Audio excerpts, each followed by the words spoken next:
Welcome, everyone, to Natural AF. I'm your host, Isaac, And I'm Alexa. and we are so excited to introduce this new show to you to kick it off with my beautiful partner and co-host. And in this episode, we're going to get to know a little bit about Alexa and where that strange accent comes from. Yep, as you can hear, we are not from the same part of the world. So I'm going to tell a little bit of my story. We're going to talk about how Isaac and I met. We're also going to talk about what it means to us to be natural AF and everything we have in store for this podcast. And we're so excited to tell you guys more about it. And for those of you who remember this being the Natural AF podcast where it was just me, those episodes are still up. They're on Spotify under the show name Natural AF Podcast. And we reference one of those episodes, the first one called episode 0 in this episode. And you can still find it there. The other episodes, all the episodes going forward will be under the show name Natural AF. So I hope that's clear as mud. And if you want to support the show, we would greatly appreciate it. And you can do that monetarily through Natural Artform, which is a business that we run together. And we make the world's best, fastest acting, natural, organic pain relief cream. It also smells great. And yes.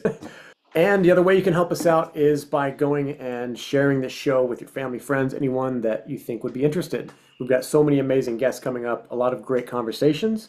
And without further ado, I think we'll just get right into it. Let's do it.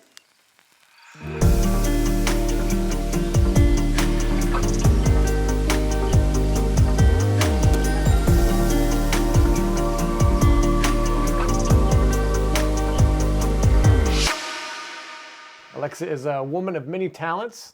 She has studied in holistic nutrition, neuro-linguistic programming, or NLP.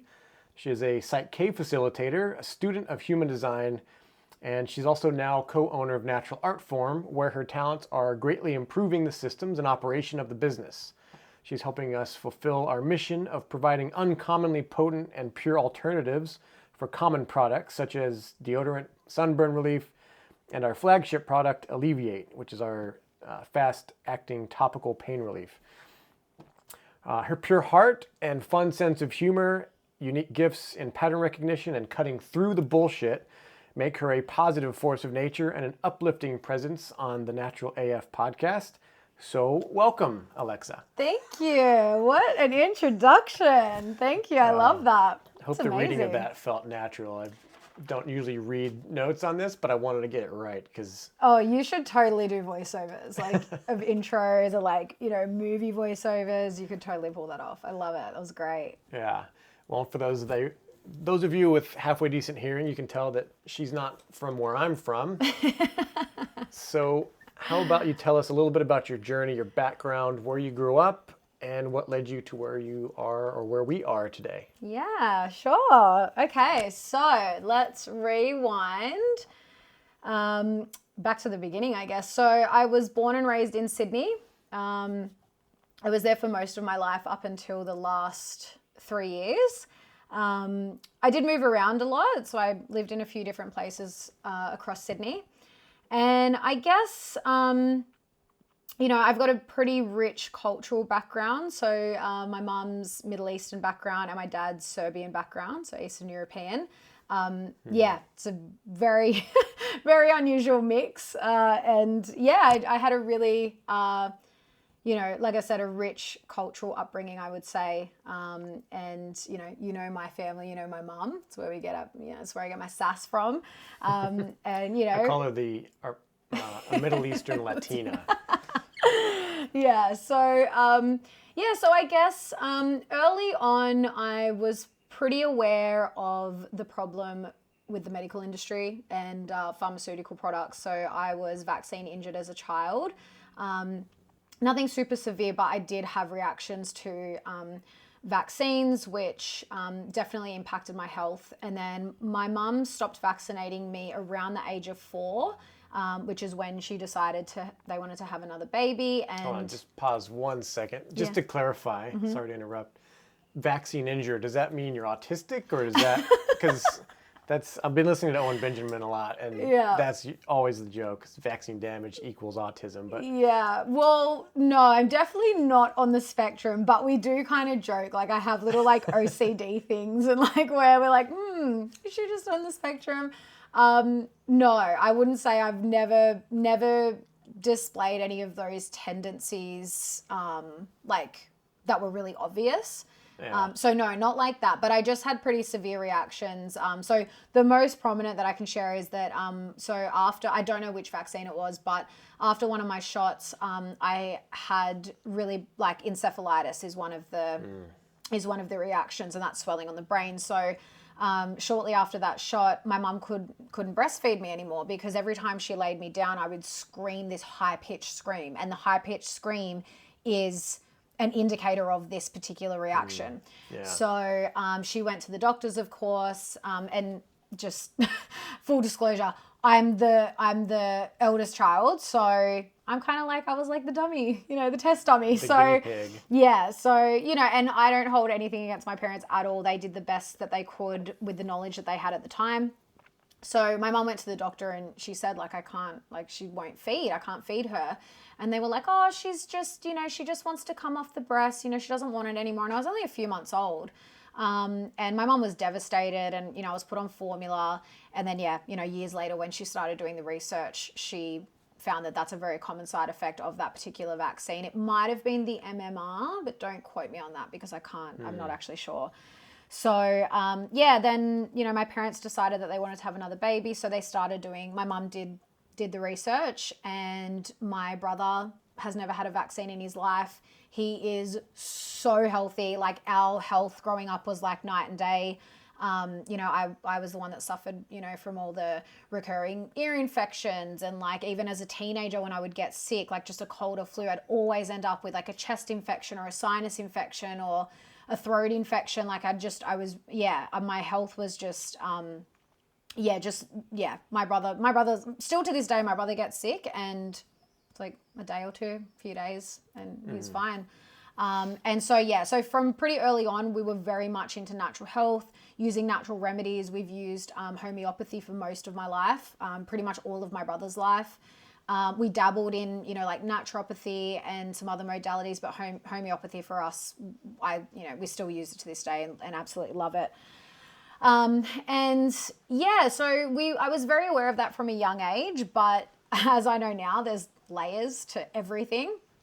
I kind of grew up like that, pretty health conscious. And then, moving into adolescence, I started to deal with sort of mental health issues. I guess it sort of started at the end of primary school. So here that's around the age of like 11, 12. And then, we normally start high school at around 12, 13. So in those last years of primary school, I was bullied. And not like teased and bullied, but it was like within my friend group. So like my group of girlfriends, it was very like bitchy and catty, and I would often get left out. And I think the depression and stuff sort of started from there. And then obviously moving from that into high school, which is like a whole, you're in a whole different world. And so I struggled with that for like a lot of my adolescence. So depression and anxiety, but back then I didn't even know what anxiety was. Quite early on, actually, I also got a bit of social anxiety if I was around lots of people, I would get super, super anxious. And I had no idea what that was back then. I was only maybe 13 or 14 at the time. And so I still ended up in the medical system because then, they just give you a mental health, you go to your GP and they give you a mental health plan. GPs here are general practitioners, so just like your everyday doctor, and they put you on a mental health plan, and you go and see a psychologist, and it's still all in that industry. And it helped to some degree, but it still took me years and years to really understand exactly what's at play when it comes to mental health. And I know we're definitely going to be exploring some of those concepts, let's call them, throughout the podcast, because my understanding of it now is that it's very much a spiritual issue. I would say like you're being spiritually attacked. So I had no awareness of this, went through that system, and then then transitioning into adulthood, in my early adulthood, I turned to alcohol and drugs because I never really dealt with those issues, never dealt with the mental health.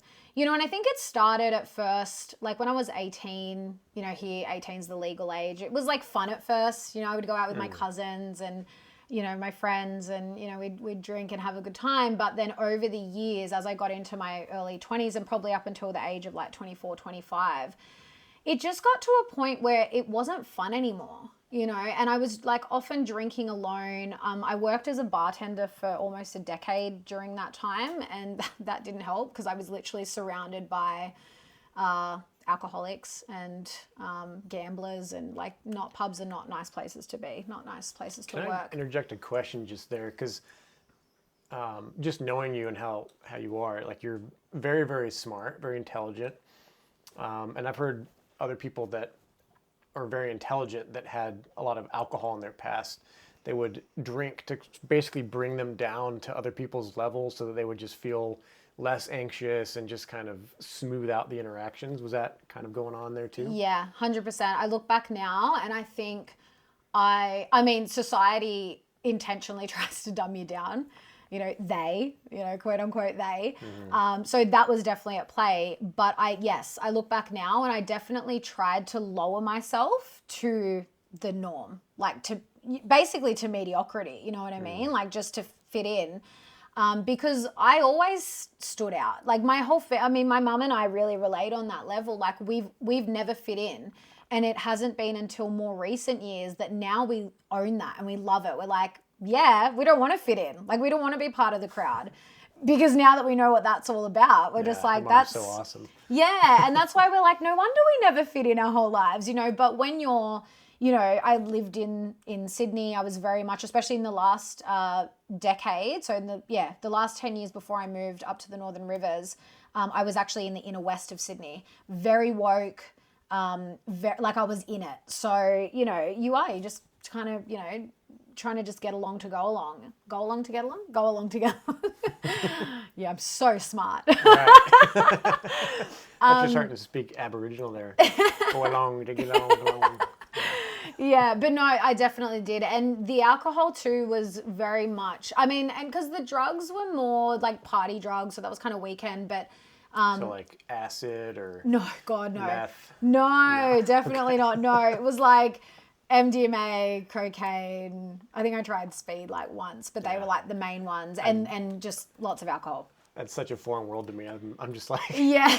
I still grew up in Bible Belt, Texas, where meth and MDMA were like the same thing. Like they both put holes in your brains. Yeah. That's the devil. Yeah. And now people are using MDMA as therapy. So. I know, it's so crazy. Well, it's like, it can definitely be used therapeutically, but most people are doing it recreationally, and there's no, they don't know how much they're taking, and people are overdosing. And like I saw some pretty real shit like during that time, like at events and stuff, like people were overdosing and things like that. It's horrible, horrible, horrible scene. And now that I know what those events are all about, like the energy harvesting and all of that, like they're not nice places to be at all. Like I look back now and I just think, ugh. But and I think, the drinking was the worst for me. Like I definitely had a problem with drinking at one point in time because I was drinking all the time. And that's when that was around the time when I was just like, this isn't fun anymore, because I would drink socially. I would drink alone. I would drink at home. I would drink when I was out. I would just drink all the time, and I would find any excuse to do it. If I'd had a bad day, I'm like, oh, I had such a shit day, I'm going to have a drink. Or if I'd had a good day, I'm going to have a drink to celebrate. Like, so I definitely battled with that a little bit. And again, fast forwarding now, I look back and it was really to dissociate. It was to numb myself out and not feel what I was feeling. I think, again, I had no awareness of this back then, but I wasn't living in alignment. I wasn't living authentically. I wasn't being my true self. And so I felt pretty miserable a lot of the time. And the things that made me feel good were I was getting externally. So that doesn't last, It was like, I'd be great when, a guy came along and I had this new relationship, and then, that would like turn to shit pretty quickly. And then like during that time too, my relationship. So I've had like 3 major relationships since my first relationship was at 23. And so, well, before you, I'll just clarify, before you, I had 3 major relationships, and they were all pretty horrible. Like they were, and not, I don't want to like bash the people I was with at all. I have, a lot of respect for my last 2 partners, especially, and I have nothing bad to say about them. But where I was at was a reflection. I'll say those relationships that I were in were a reflection of where I was at. So they were highly codependent. They were quite toxic in a lot of ways. Just super, super unbalanced. And so it wasn't until around the age of 24, I was actually diagnosed with bipolar 2, which is, it's the form of bipolar where the bouts of depression are worse than the mania. And so that's what, because I kind of self-diagnosed because I was like, I would go through like these depressive, episodes, and then, which felt like all the time. And then I'd kind of have these like, it was such a pendulum swing. Like there was no balance in my life whatsoever. So that's what it was like. I'd be really depressed, and then I'd be like super high and like feeling amazing for, maybe a week, and then I'd crash, and then I'd feel terrible again. So I actually went to the Black Dog Institute in Australia, which is like, again, it's just, Black Dog Institute. Yeah, it's pretty well known. Like if you ever look up mental health illness stuff online, you'll usually get Black Dog Institute articles and things like that. So I went there and I got diagnosed by a psychiatrist, and like he literally diagnosed me, and in the next breath was like, so this is what we prescribe for bipolar 2, and like you pretty much, you'll pretty much be on it for the rest of your life. And I was like, nah. I was like, no thanks. And I just said to him, I said, look, medication is a last resort for me. I'd rather do things the natural way. And I guess that's really what started my journey, like my personal journey with health and taking full responsibility for my health. So I literally just started by cleaning up my diet and like exercising. That was really like the 2 main things I started doing and like focusing on and really making that a priority. And honestly, I feel like within a year, I'd say, I just felt like the bipolar 2 thing, it wasn't even a thing. That's what I was going to ask. Like, how much did changing your diet actually affect your mental state? Oh, like so much. And I actually realized too that I would often get triggered because I used to be a bit of a binge eater as well. So like I'd eat super, super healthy, and then like, the weekend would come or whatever, and I would just like binge on like everything because it'd be alcohol. I'd get like junk food. I'd go out for dinners. Whatever it was, I was always binging. And again, it was always the pendulum swing. There was no balance. So I was either like working out and exercising and eating well and like doing all the things, or I was not doing anything. I was like couch potato, junk food, alcohol, weed, whatever it was. And I realized that the junk food was actually triggering the moods a lot of the time, which makes total sense to me now, because just on an energetic level, like you're eating like food products. It's not even real food. Like they're products that are made in labs, basically.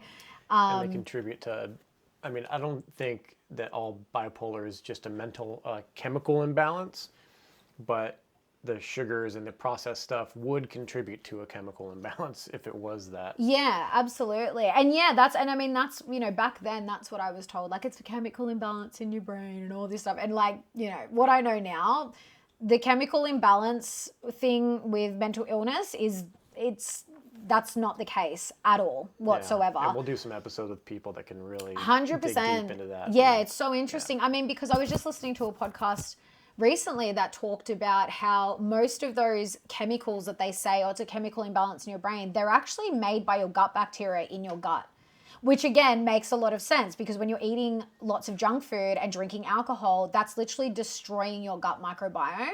And so there's a lot of dysregulation that comes from that. So it makes total sense that I was actually being like triggered into these mood swings a lot of the time by that.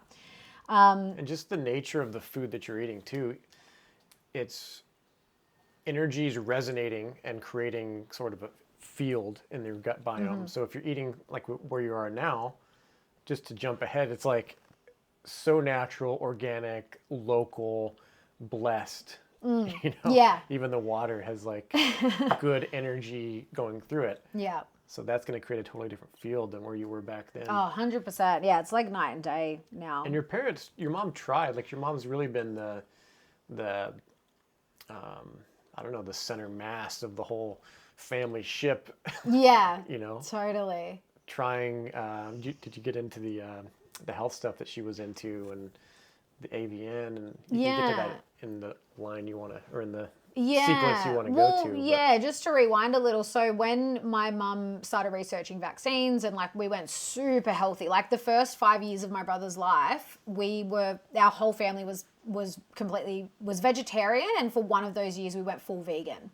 And because my mum was, after she had my brother, she stayed at home with him until he started school. So she was like making all of our food from scratch, like because I mean, back then too, you didn't have like, you know, the fake meats now and all the, you know, the alternate meat products and even just like pre-made foods. It was much harder to get vegetarian and vegan food back then that was already like made for you. So she just made everything from scratch, and it was like before, you know, the internet was like very new back then. So it wasn't like she could just like, oh, just pop on and, you know, find a recipe online. She bought like vegetarian cookbooks and like she was amazing. But then when my brother went back to school, she went back to uni, she became a teacher. And so then I guess we went back to eating meat just out of convenience because it was much easier to buy sort of, you know, prepared meats and stuff, and it was easy to throw dinners and lunches together. So, you know, and over the years, I also went back and forth between vegetarianism and veganism, probably in my later teen years and then into my 20s. So coming back to that bipolar diagnosis, that's kind of what led me to go and study nutrition, because when I really focused on that, I used to meal prep and like, you know, I love to cook, as you know. I love to cook. I love being in the kitchen. Like I really feel like that's part of my creative expression is when it comes to food. So I was doing that, and I actually had like my mom and like other family members were like, hey, can you like food prep for me? Like, would you come over and help me food prep? And I was like, and someone actually said to me, you should like make a business out of that. Cause like those meal prep companies had just started back then. And I was like, that's such a great idea. And I was like, how would I even start that? And I was like, I should go and study nutrition. So I actually know, you know, so that's what led me to go and study. And I actually studied holistic nutrition. And in that course, we touched on, you know, like TCM, traditional Chinese medicine, Ayurvedic medicine, and traditional European medicine. So I love that because it was it was very much like the physical and very scientific, but there were, you know, little bits of that, you know, the energetics of food and how that these, you know, more ancient traditional modalities looked at food and the energetics within and how each person has a constitution. So I loved it. I loved studying. And even during that time, I went vegan. Well, I was like plant-based. So I actually ate seafood. I didn't give up all meat, but I would eat seafood, but everything else was completely plant-based. And I felt great for a while. And then after about a year, maybe, I wasn't feeling fantastic. And I actually saw a kinesiologist and she did all this testing on me. And she's like, I think you have oxalate toxicity. Which is oxalates are just something in particularly like certain vegetables, nuts and seeds. So a lot of the stuff I was eating a lot of.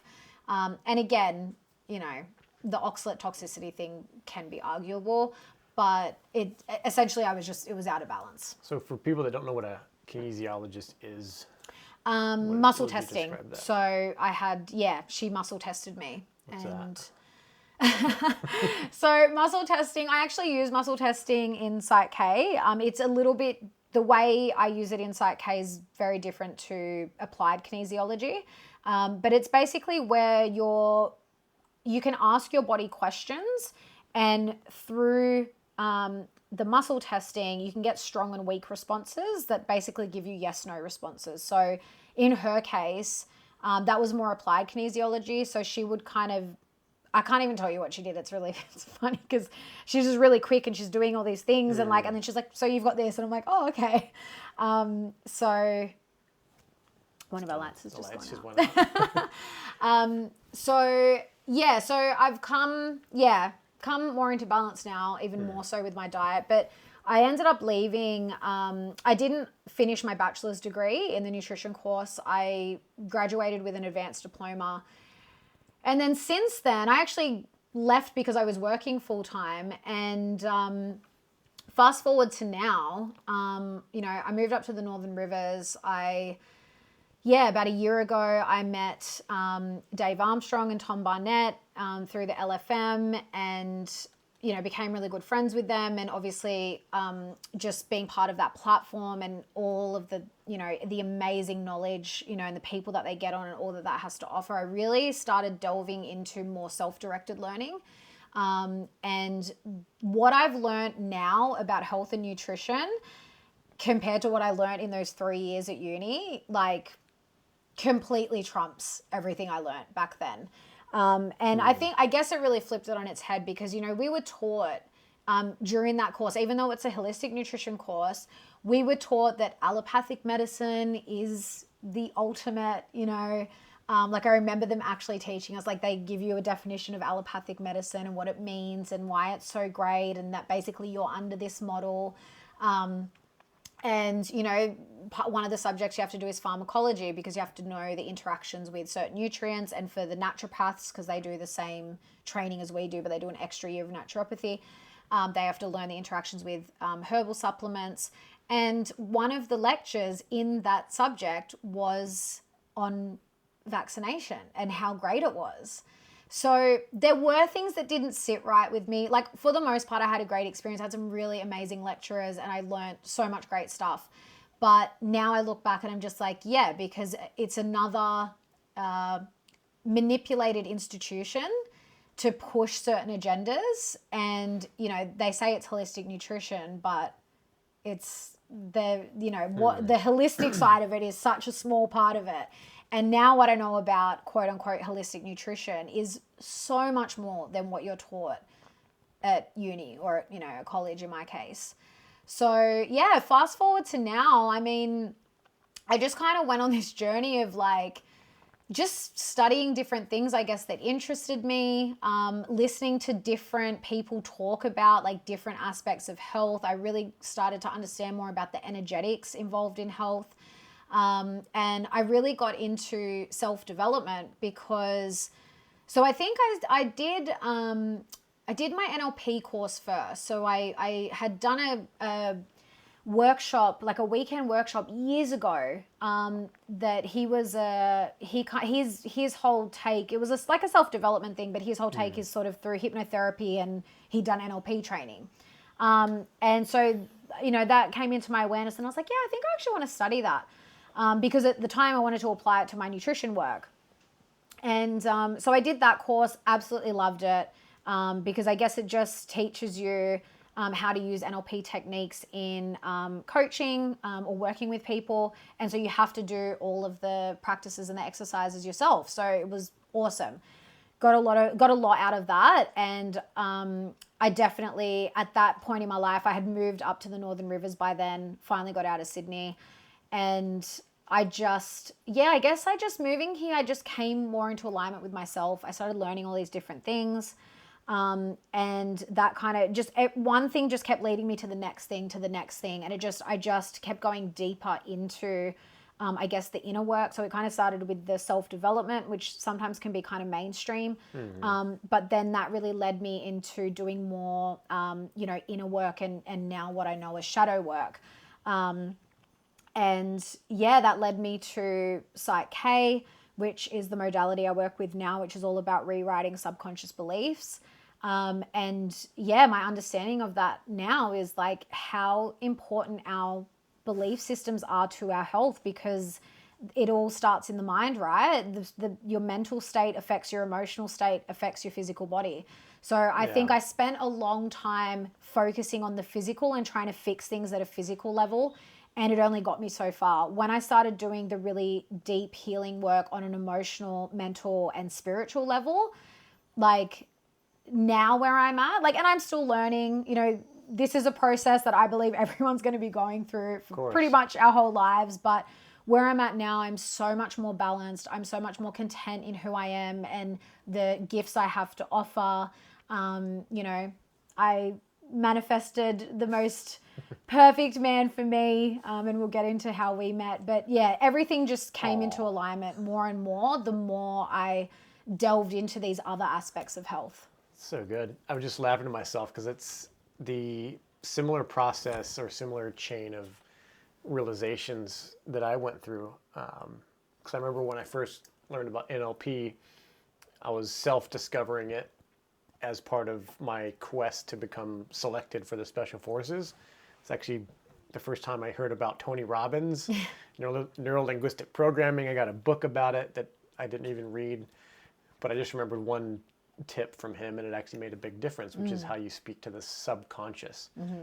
You know, you speak to it in affirmative language only because that's what it understands. And there's a bunch more to it, but that's so, it's just like it's like a return trip. Now we're back to some of those early things where it's such an important thing, and it's kind of a mainstay of how we live our lives, how we navigate. You know, just everyone has normal ups and downs.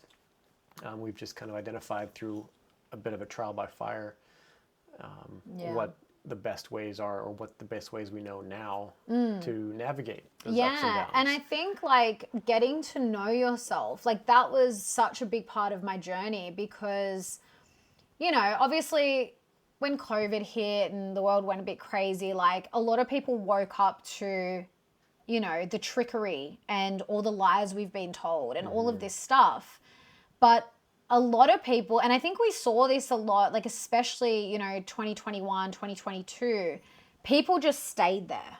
You know, they just stayed in this like, well, fuck the government and like, we've got to fight the government and fight everything and the elite and all this stuff. And it's like, okay, well, that's just one aspect of it.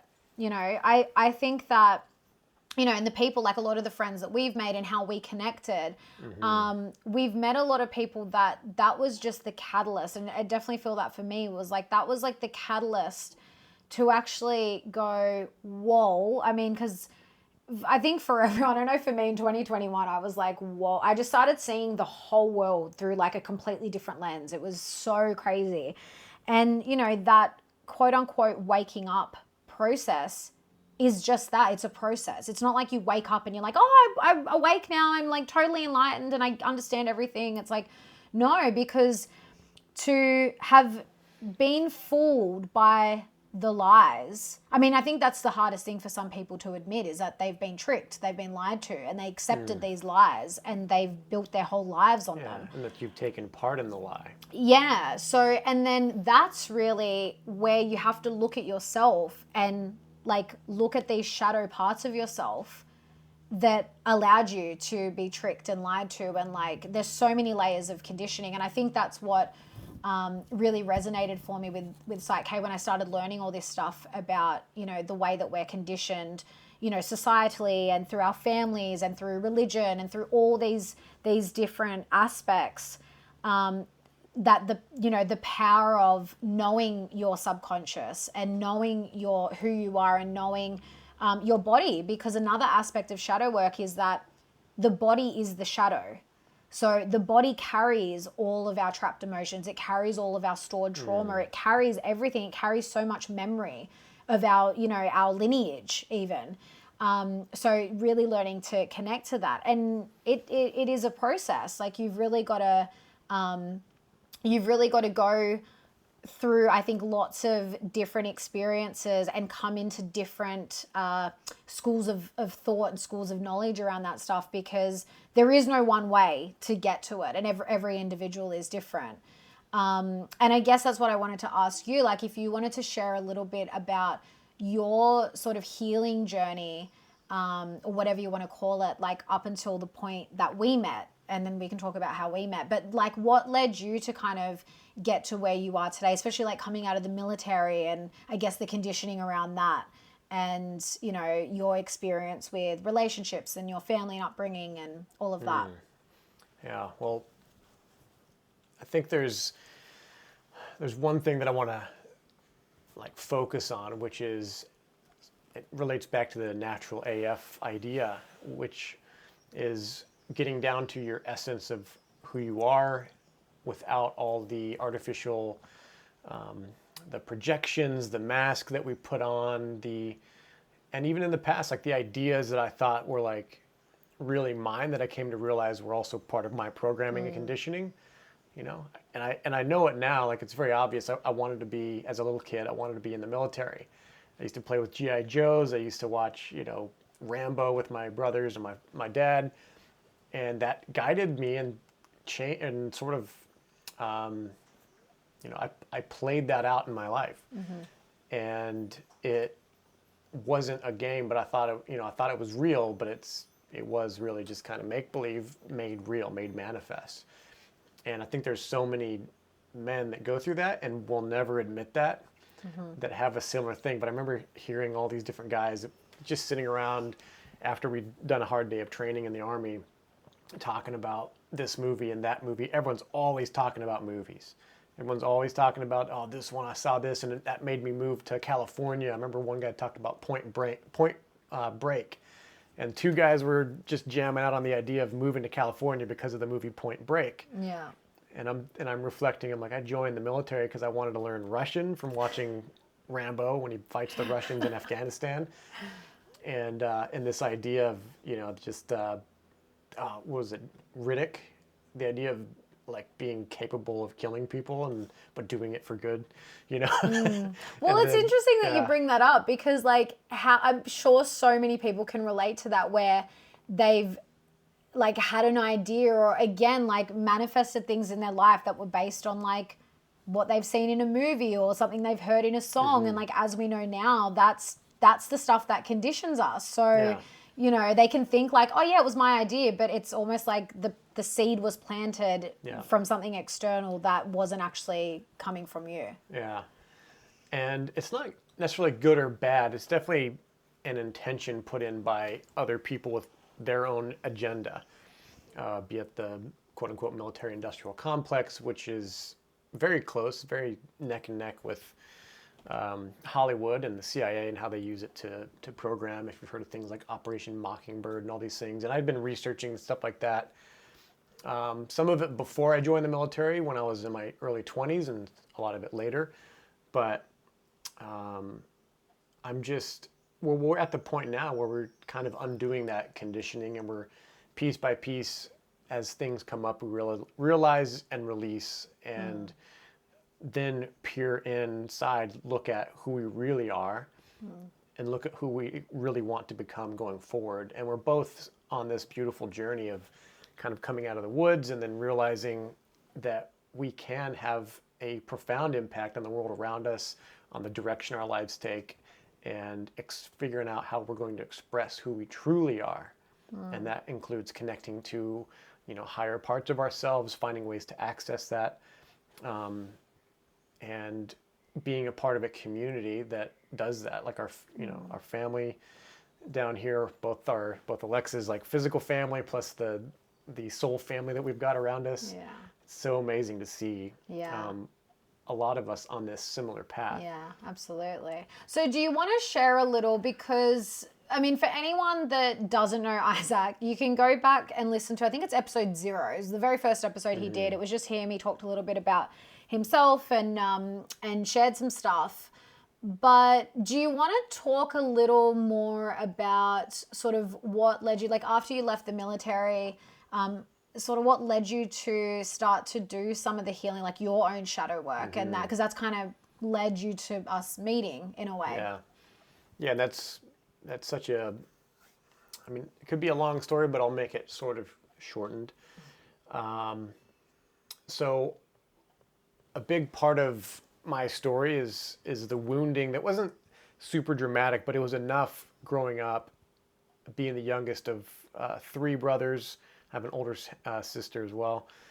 But I had this drive to compete, and the natural, good abilities. I was, physically pretty well adapted to competing with brothers that were bigger and stronger than I was. But I just had this drive to like push myself, and then eventually realized that it wasn't just because I'm competing with them. I just had this drive to better myself.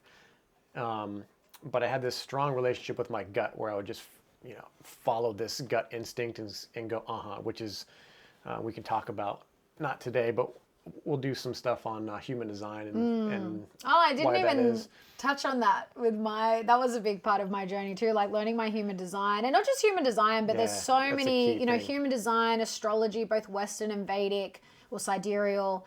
There's so many different modalities out there that can help you to get to know yourself on a much deeper level. And human design 100% did that for me, and helped us so much getting to know each other, because that was one of the things that we knew very early on in our relationship was each other's human design and how we operate. And love human design.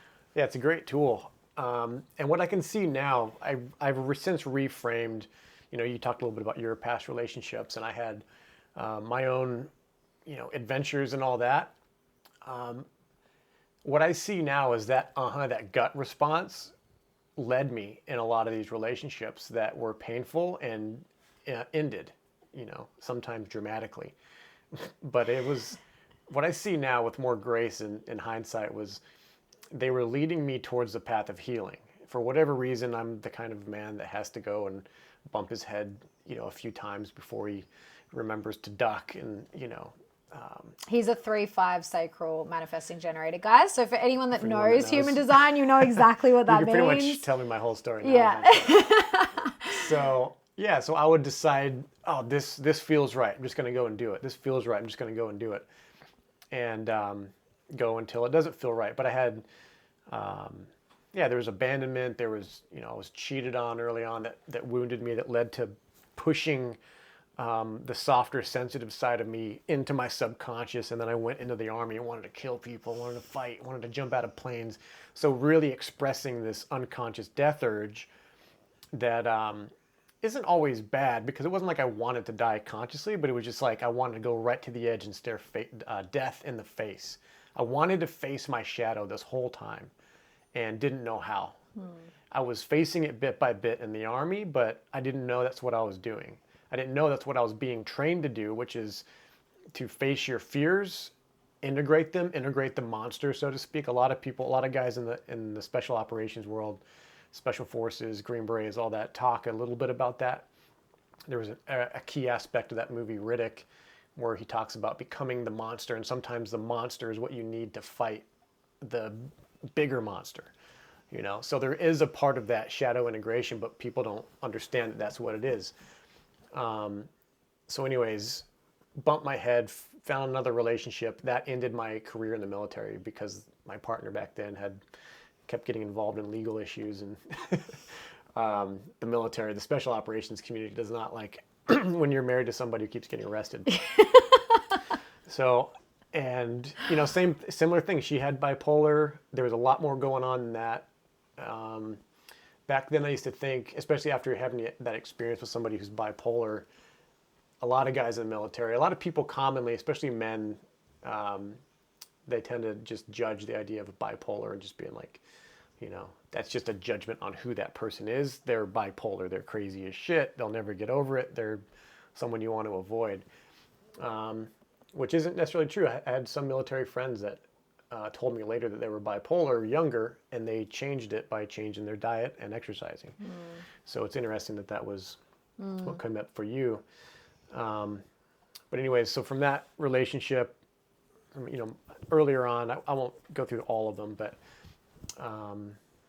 so basically I'm going to do a half episode to explain the 3 failed marriages and this healing journey and the shadow work more in depth, because I want to like really dig into it, as you can tell. But the biggest thing was, before we met, I had really started to, before I knew what shadow work was, I knew that I needed to change, that I was the problem. It doesn't let them off the hook, whoever the issues with the people that I was in relationships with, but my responsibility is all that I can, take charge of. I can't fix the other people. I have to take charge of who I am, what my part was in attracting and accepting their behavior and tolerating it, and letting myself be treated the way that I was treated, that drew out, this like fierce self-protective stuff. Because just to fill in the gap a little, after that second relationship, you ended up in another relationship that had like obviously different person, slightly different issues maybe in the relationship, but a lot of the same behavioral patterns, right? A lot of the same patterns were getting repeated in that relationship. And that's when you really realized that. Yeah, I realized this behavior keeps turning up in the people that I'm with. And I just had to be honest and be like, it's not them that's the problem, it's me. If I'm going about my life in the same way that I always have been, I'll just continue to attract the same things into my life. And to really make a change, which, going through different catalyzations and changes in my life is kind of a big defining thing. When I really decide that I want to make a change, I find a way to do it. And that's where I sought help. I found Urosmos. And then when I say sought help, I didn't just go to like a psychologist and be like, let's sit on the couch and I'm going to cry and you're going to tell me what medication to put me on. Like I already knew all that was bullshit. But when Urosmos talked about shadow work and about using the body and about the way that they do the shadow work, which is actually physically going in and smashing the parts of the body. Well, in your case, it was smashing up your legs and stuff. Not smashing like with a hammer, but where they walk on it and like for extended periods of time as you breathe. And the breath is a big part of it. So the breath work, the body work, and then the one-on-one personal coaching that I got with him, where I opened up to this idea of, what you push into the shadow, what you push into your subconscious returns to your life, essentially as a mirror. But there's a full quote. Do you remember the quote from Jung about the shadow and all that? Until you make the unconscious conscious, it will direct your life and you'll call it fate. Is that the one you're talking about? Yeah, something like that. Yeah. Such a key thing. So that was a big thing. I made it unconscious conscious. You might have mentioned this. I still haven't listened to the episode with Urosmos while we're recording. By the time this is out, I will have. And you might have gone into it. But how did you meet Urosmos? Like, how did you come across him? I listened to AlphaCast, and he and Sophie, it was episode 137, I believe, on AlphaCast, because I was just looking it up before this show. And they talked about their work. They talked a little bit about human design, but it was the body work that I was like, this is something right up my alley. Yeah. And it's a perfect example too of like, look at the shadow work we've each done and how different, like you got more into the body work stuff and like that kind of, whereas I got like more into, I guess, like the subconscious programming and more from the mental aspect, which, now I've realized like I'm very much up in my mind and like for me now I'm going through my journey with like getting back into my body and, and again, it's like on different levels and like using different modalities and, it's such a process of unconditioning and I would say reconditioning, because conditioning in and of itself isn't a bad thing. It's how it's geared. So obviously in society, a lot of our conditioning is geared in a negative, very negative way, to dumb us down, to like put us off our life, our purpose, what we're meant to be here to do, to put us, move us away from our natural gifts. But you can, when you're reconditioning, you can be whoever you want. So it's true. Yeah. So if the subconscious mind believes that you're a friggin' rock star and you can do anything you put your mind to, that's exactly what you'll do. That's what you'll manifest physically. So I guess that's really what led us to meet in a way, because you worked with Urosmos and it's such a cool chain reaction too, because it was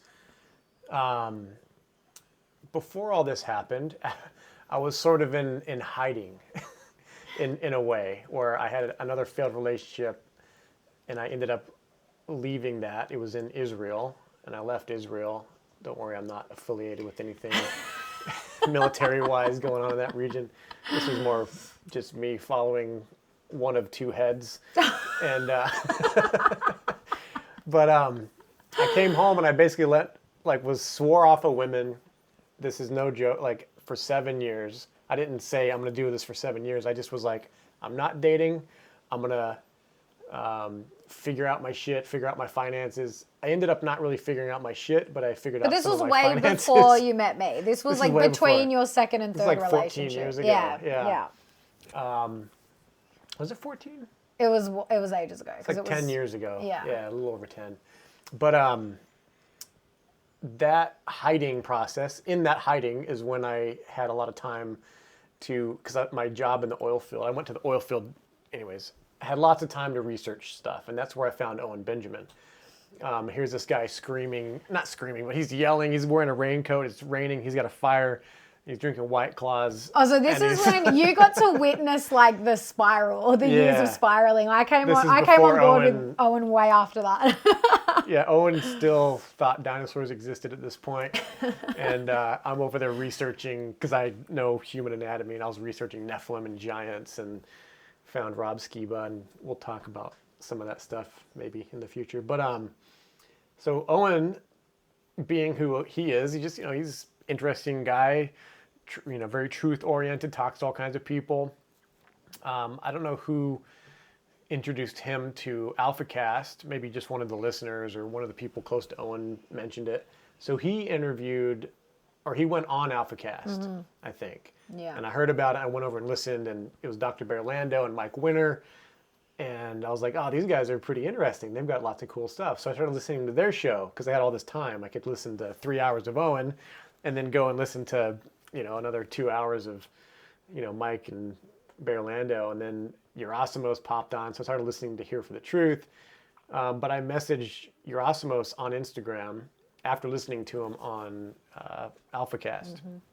And, after I met him and he did the work for me for 5 days, I immediately went to Music and Sky, which is a festival that Mike Winter helps organize and put on, very similar to what's going on down here. But it was, just this cool chain of reaction where I can just look back now with gratitude and just see, even when I thought I was running away and I'm just, bored, it's the path has these threads that were there and pulled me in. And as long as I at some point made a decision to show up and do the work, you can just look back, it's so wild, just so clearly, and just see you're never really abandoned. You're never really, you might feel like you're just floating listlessly doing your thing, or you make mistakes and you feel like you're doing everything wrong, but the path is still there. The path is defined. You may not even know that you're on it, but you're on it. Well, life's always working for you, right? Like, this is one of the things that's so conditioned into us. Like, something bad happens and it's like, oh, I can't believe this happened to me. Why does this always happen to me? And I used to think like that. Like, I look back now and, like, especially my teen years, so when I was, like, very depressed and stuff, like, I was so pessimistic and, like, I had such a negative outlook on life. And I was one of those people. I was like, why has this always happened to me? And now, like, and again, this took me years and years to get to where I am now. But now when something happens that's like not, I didn't plan it, or it seems like it's gone wrong or whatever, I can almost instantaneously be like, why am I not meant to do, like, why has this happened so that I can't go to this event now? Like, I just accept it. I'm just like, I'm just not meant to go to that. I'm just not meant to do that or be there, or like whatever the thing is. And especially, when you look back, like, I can look back on so many times in my life where, something quote unquote bad happened, but it actually, if that hadn't happened, it wouldn't have led me to something, or I could have ended up in a really bad situation if that hadn't happened. And think about not even just the bad situations, but remember we were planning on going back to the States and being there for Bear Fest, and that didn't end up working out. And then we're like, oh, I guess we will be here for the LFM festival. The Living Free Festival, Because before that, you're like, oh, I'm kicking myself because we're not going to be there for the LFM festival. Yeah, it's the first initially, one. that's right. And then what happened after that? Like Yeah. you can talk about it if you want. We, meeting Yeah.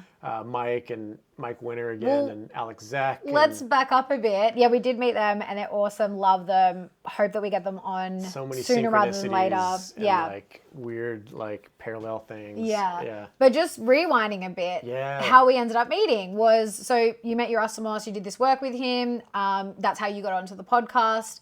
I came across his co-host Joel Rafidi through one of the rallies I went to when I was still living in Sydney. Joel performed, and that's how he kind of got on my radar. And I came across the Here for the Truth podcast through him. And for those that don't know, Joel's obviously Australian. Yerasimos is from the States, and they created their Friends of the Truth group. Mm-hmm. And so Yerasimos had invited you in. I just felt very called to join after, I got really into the podcast, and then I actually listened to like every episode. And I think that was probably around the time they had about 100 or so episodes.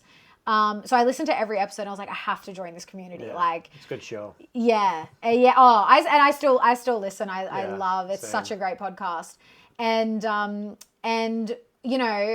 we both joined, and we're both on, other sides of the world. And I was very open because at that time I was doing lots of work on myself. I had completely transformed. This is when I started my PSYCH-K training, and I had completely transformed my beliefs around relationships. So for actually most of my life, I didn't want to ever get married. I didn't want to have kids. And it sounds so weird to even say now because that's like literally I feel like part of my life's purpose is to like have children and like help to raise future generations.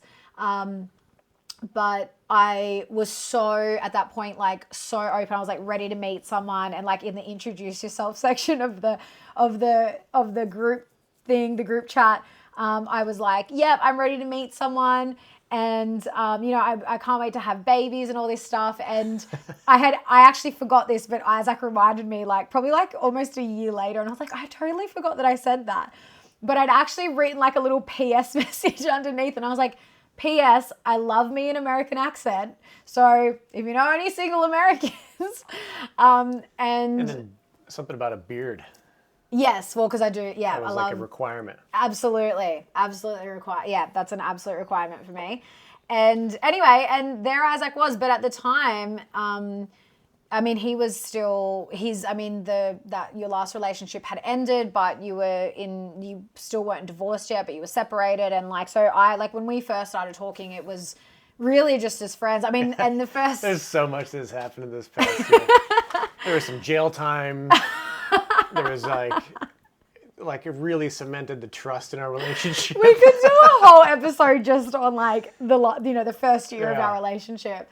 But I was teaching breath work in jail to a guy who'd just come off of a meth. Oh yeah, I remember. And you came out and you were telling me, and I was like, I feel like you were meant to. Maybe that was the reason you got thrown in jail, like to meet this guy, and you probably really helped him. That's one of the reasons.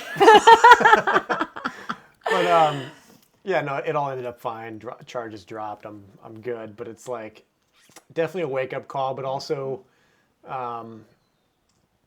Just relieving yourself of that pressure and that burden and like the self-judgment. That was a big thing for me to get over. And we still worked on it with PSYCH-K, and we'll touch on what PSYCH-K is and why it was such a transformational thing for you. Because that to me was, I didn't see you or know you before you had gone through PSYCH-K and done some of these balances and shifted some really big things in your life. That's right. Yeah, you didn't know me before at all. And it's funny because I had kind of gotten to this point where I was like, no, I do want to have kids. And because that kind of changed for me years ago with my one of my ex-partners. But I was still, because my subconscious mind didn't believe that I was worthy, didn't believe that it was possible to find the right man and be with him forever. After that relationship, because that was the relationship where I was like, oh no, I actually do want to have kids, whatever, then it ended. And then in my next relationship, which was only very short-lived, but that whole time following that second relationship, I was constantly telling the story that I just want to meet a good man that is going to be able to like co-parent and be amicable if we have children and don't end up together. So I was constantly telling this story, which goes to show where my head was at. I was like, yeah, I want to have kids, but it's probably not going to work out. So I need to make sure I'm with a good man that is going to be able to do all those things if we're not together. Well, maybe he goes to jail and you have to raise him. So this was all the stuff that I had to transform, because when I moved out of Sydney and moved to the Northern Rivers, I was like, yeah, I felt like I was starting this new chapter in my life and really wanted to meet someone. And when I first started putting myself out there to meet people, I was finding that I was still kind of like meeting the same types of guys, like not like they were very different. But I could already see, and again, because, awareness is so important when it comes to, I believe it's the first step of any change or transformational growth is being aware of your bullshit, basically. And I just was noticing that some of the guys that I was meeting, I was just like, doesn't feel right. This feels like old stuff still. So yeah, so that's when I did PSYCH-K, and I really would love to get Rosie on. Rosie's my instructor, and she's amazing. So we'll definitely get her on probably later in the year when I do my next training course. And she just explains things so beautifully, way better than I can. I can do the processes, but she can explain things just so much better than me. So and it was just the way it happened too. Like we started talking just as friends. It was very platonic. The first conversation we had outside of the group privately was about the moon and how it's, when you test, and you can do these experiments at home, guys, highly recommend, especially if you've got kids. It's really fun. I'm a doer. I'm not just a thinker. Yeah. You can just go out and test with a thermometer, but those, what are they called? Like those laser light thermometers. If you test the temperature in the moonlight compared to the shadow, it's always colder in the moonlight, which completely blows the whole, the sun's just reflecting its light off the moon. Because if that were the case, and the sun radiates heat, if that were the case, it would actually be warmer in the moon. Yeah. Right? So, or if it's reflecting and it's not even, because it shouldn't even be that much. You shouldn't even be able to detect any temperature difference. Change, yeah. But the fact that it's colder and it's consistently colder, gives you a kind of what the fuck moment. What is this? Anyway, don't nerd out too hard. So that was the first conversation that we actually had together, and then it was just very platonic. I really wasn't, to be completely honest, I wasn't even like that attracted to him at first, because we were talking about this the other day. His profile picture, his little thumbnail photo, was like him with no beard. So that's like a deal breaker for me. No beard. When I was a lesbian, that's what I thought was cool back then. Yeah. Driving my Subaru. Yeah. And then listening to Sarah McLachlan. And anyway, and then it just grew from there. Like and again, like we mentioned human design and like astrology and stuff, we kind of knew, these deeper aspects of ourselves, and we were learning about them individually. And then like when we, we're getting to know each other, it played such a big role in how well we got to know each other. And obviously with the distance, we had no other option than there was no physicality, there was no kissing, there was no touching, there was no even option of sex, which, we both say now, it's such a great way to start a relationship, because we really laid the foundation. And I think we really, I was the one who first said, I think I'm falling in love with you. And it was before we'd met in person. But I think the feelings that grew and the love that we had for each other felt really pure.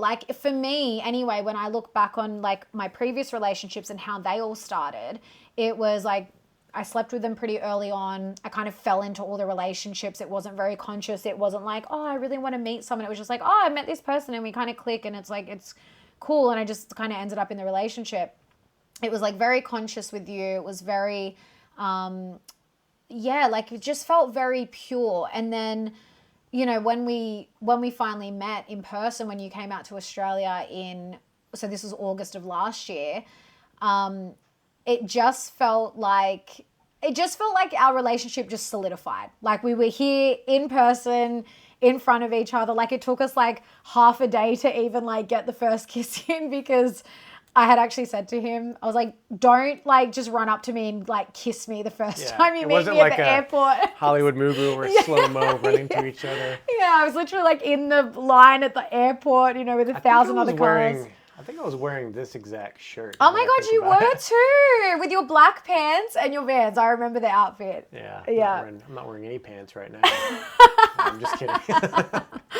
No, the thing I was going to say about that too is we still had some of our mess and some of our junk that we're working on bit by bit. We still do. Like we're still Absolutely. It's not like it's this, I mean, it is basically like a happy ending, but it's not it's not an ending at all. It's just, I think we both arrived at a new, not just a chapter, a new book in our lives at around the same time. Something significant changed in our consciousness and our vibration and however you wanted to say that. And this became a possibility.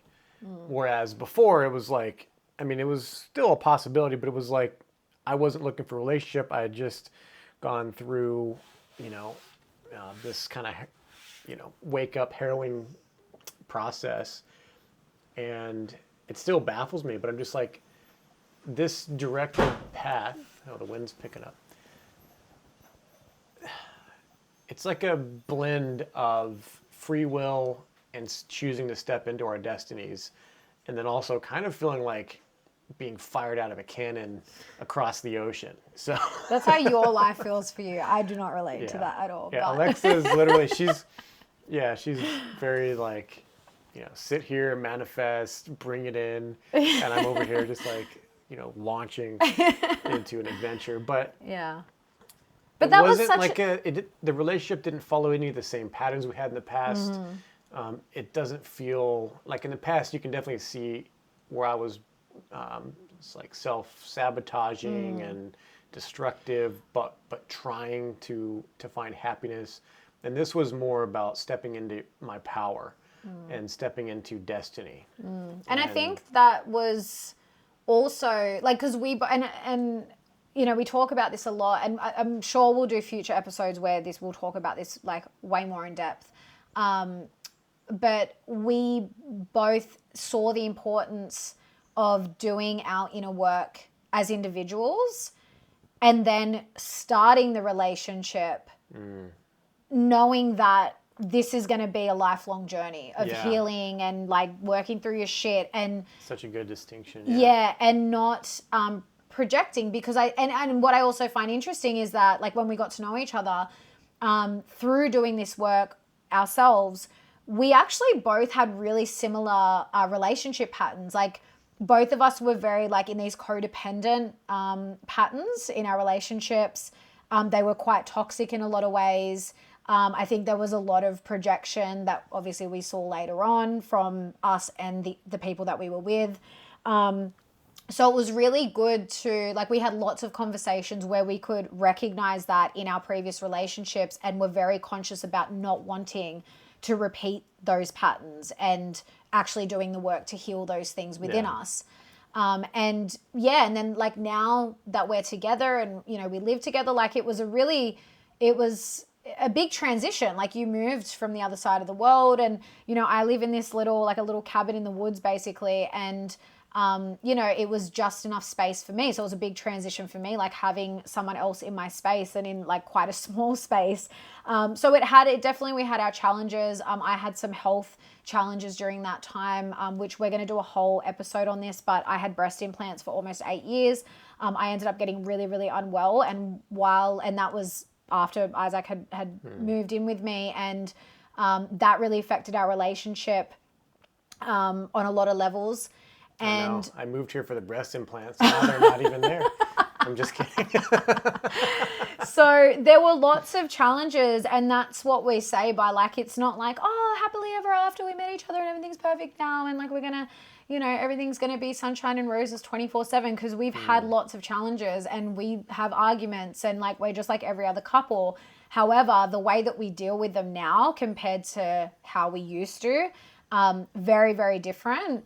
And I mean, that's one of the things I think I love the most about our relationship is knowing that. I think let me put it this way, it's like when you do the inner work yourself and you start to work through these things and then you realize like, this isn't the end of the world. Like I just needed to heal this thing. And now that I've done it, I can do it again. So when I'm triggered again, I can do it again. And it like you build this trust and this confidence in yourself to like be able to deal with anything that gets thrown at you. And I think the same works for relationships when, you know, things come up and you have disagreements and you have arguments, instead of them blowing up into this whole thing like, you know, you're not talking to each other for days and then you're like, oh, do I even want to be in this relationship? I'm just going to end it.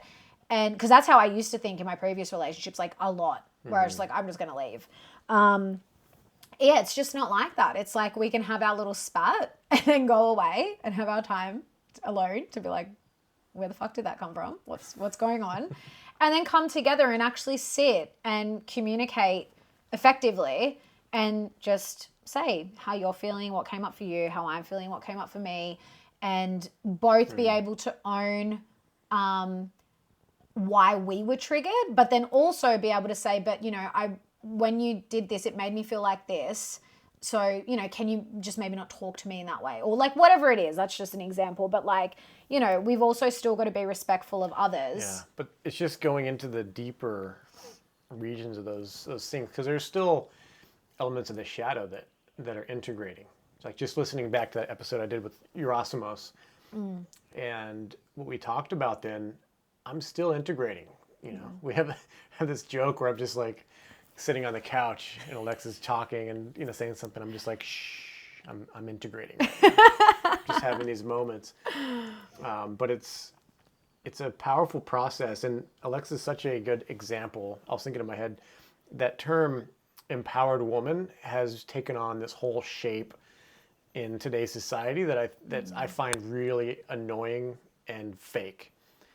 The whole idea of an empowered woman is shown to me, looks like the fake version is like a woman who's acting like a man. Yeah, it's like the new age feminist thing where like women can do anything and female empowerment and like, which I was totally conditioned under that for quite a while. Yeah, but real empowerment is finding out that you can alter what doctors want to just put you with medication on. You can alter that trajectory of your life with diet.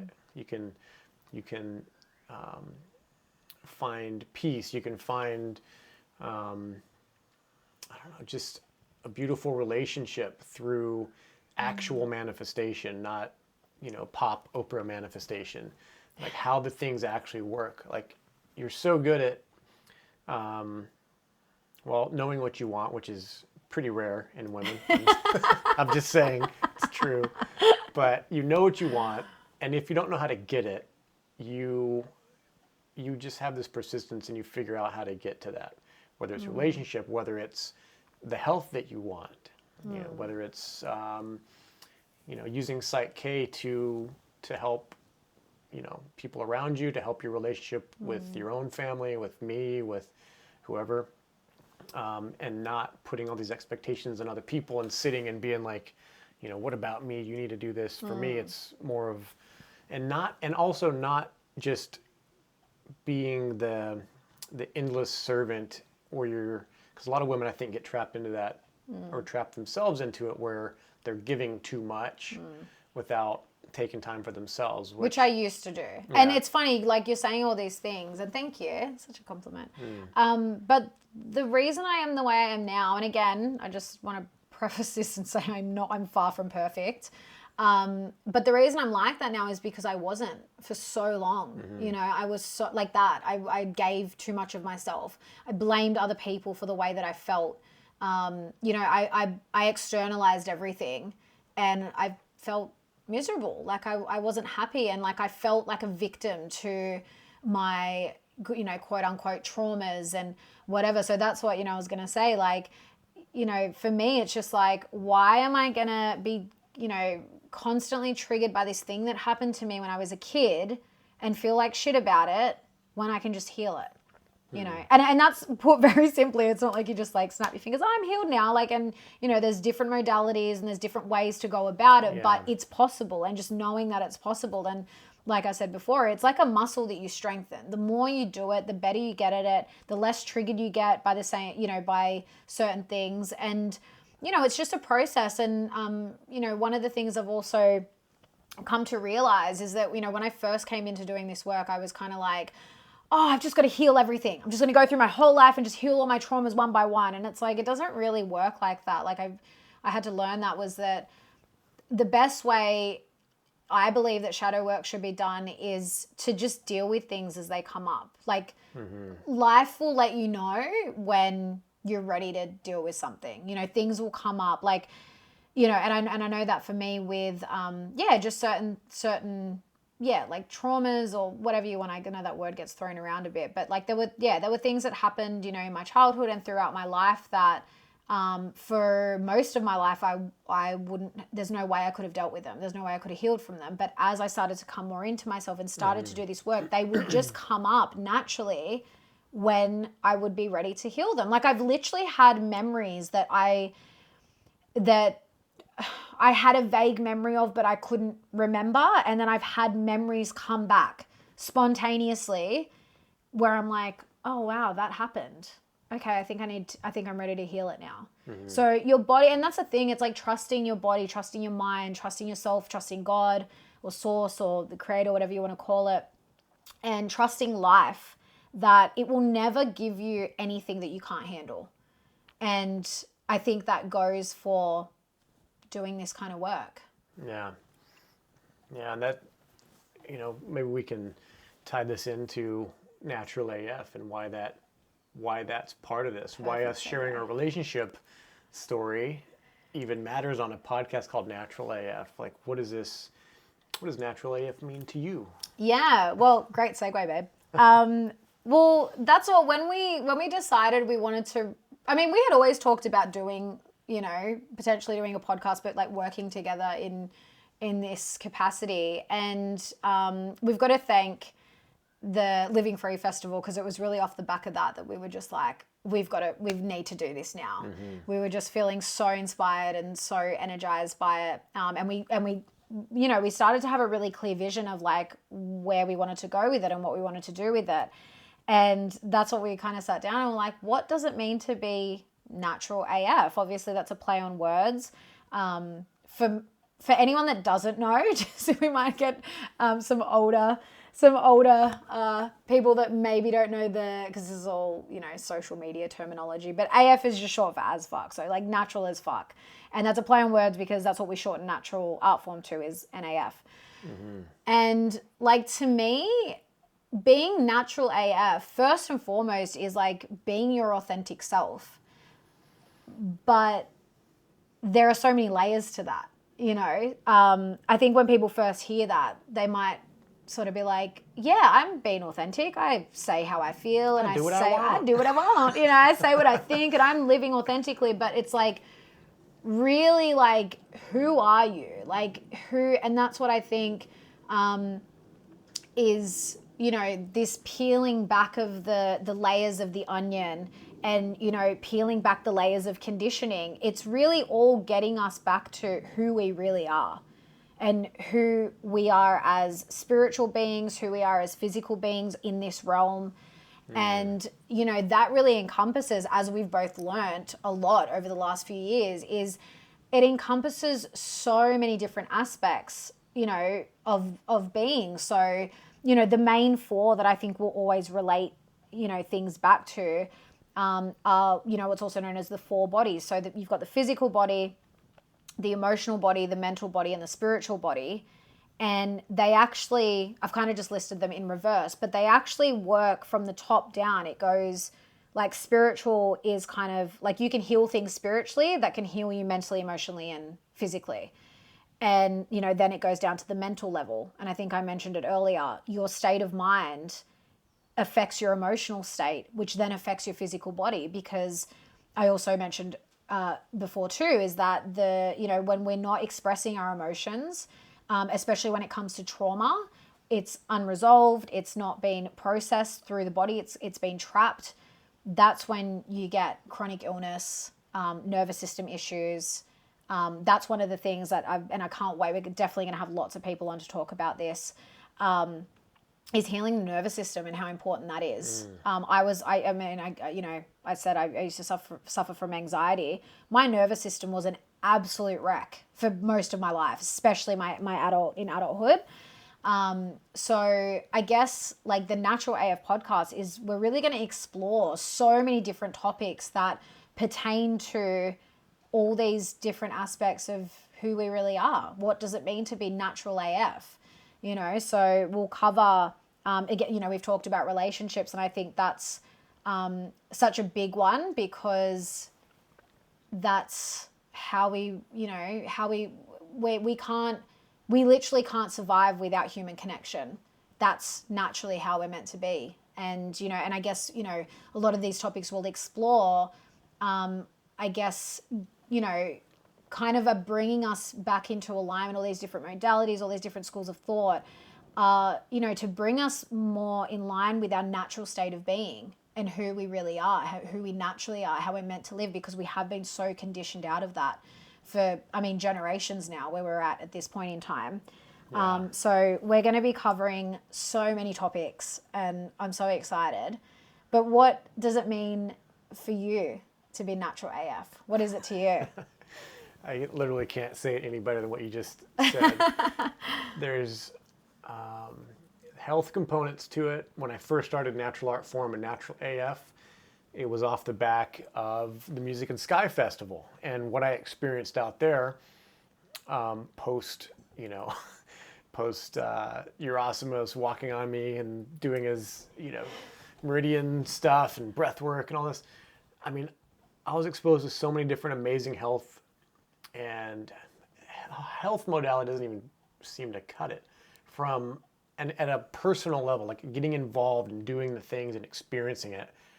I knew instantly that there's this huge unexplored world for me and people like me that might have more of a blue collar background, vaguely aware of health, being like, just more masculine and, you just tough it out and you ignore pain and you just do the thing. And why that might be holding you back from your best life, your best health.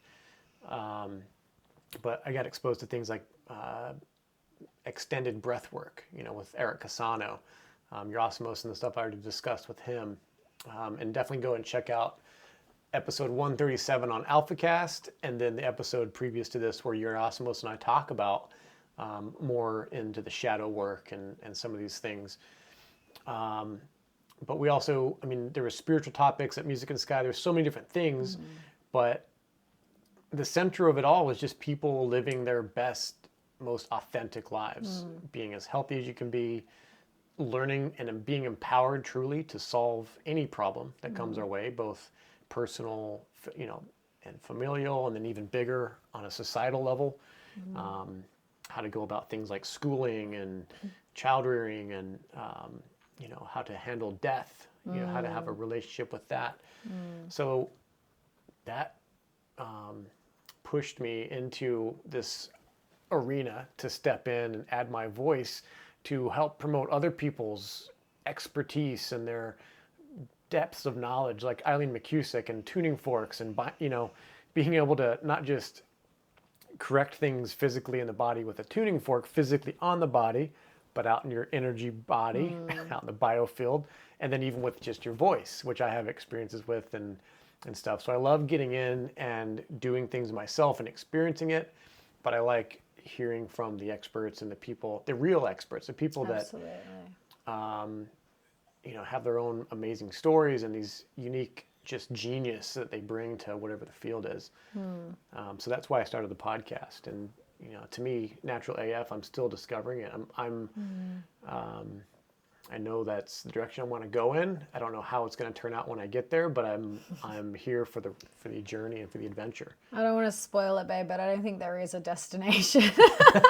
It's just a journey. It's an endless journey, which is like the funny note, right? Like I feel like so many people like in this world, like you know, that most of us have grown up in, and it's just the way that society is. It's like they have to know everything. Like this is like this whole, you know, dogma around science and like scientism. Like it's its own religion now, and it's because they have to know everything down to the atom. And I'm just like, I like not knowing some things. I think like that's the mystery of life. And I love not knowing what's coming next or where I'm going to end up in 5 years, 10 years, 20 years. Like, I think that's, I mean, and that, I mean, this also ties into being natural AF. Like, you know, that's, I nature think doesn't end either. It just keeps regenerating and growing and blooming. And yeah. And I think that's part of, you know, the way that God works. Like, I mean, that's, isn't that in the Bible? God works in mysterious ways. Is that in the Bible? I've never read the Bible, guys. Gotta be, sure. But whatever, it's a saying. And I think that like just being comfortable with that, being comfortable with uncertainty, because it's not all bad. It's, if anything, I think it's like brings so much more excitement and adventure to life. And yeah, like I'm so excited. Like just the interviews we've already got lined up, not even including the ones that we plan on doing in the future. We're just exploring so many different topics, and I think we're going to have some really good conversations.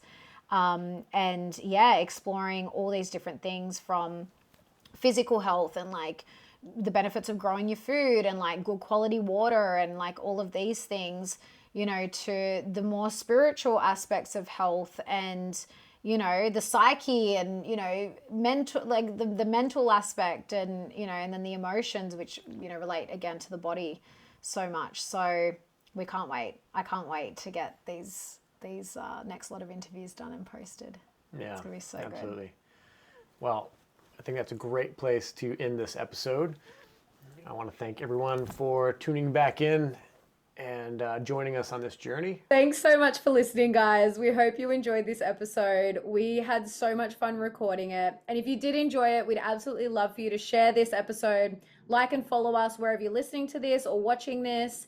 And you can also follow us on Instagram at Natural AF Podcast, or you can also follow us at Natural Artform if you're in need of some natural remedies. Go to naturalartform.com where we make simple, pure, powerful products to replace the ones that you already use that have chemicals in them that you don't want on your body. Yeah. Anyway, we are so excited for the upcoming episodes we've got for you guys. We have a ton of awesome interviews lined up and we can't wait for you to hear them. So stay tuned and we'll see you next time. Cheers.